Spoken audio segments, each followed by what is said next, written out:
سجدے کی حالت میں مصلی کے لیے سنت یہ ہے کہ اپنی دونوں رانوں کو باہم نہ ملائے بلکہ ان کے درمیان جگہ رکھے۔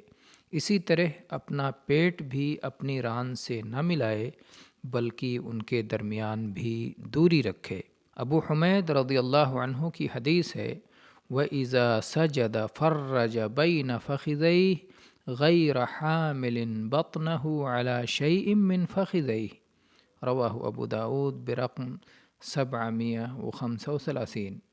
ابو حمید رضی اللہ عنہ نبی صلی اللہ علیہ وسلم کی صلاۃ کا طریقہ بیان کرتے ہوئے فرماتے ہیں، آپ صلی اللہ علیہ وآلہ وسلم نے جب سجدہ کیا تو اپنی رانوں کو کشادہ رکھا اور پیٹ کو رانوں سے نہ لگایا۔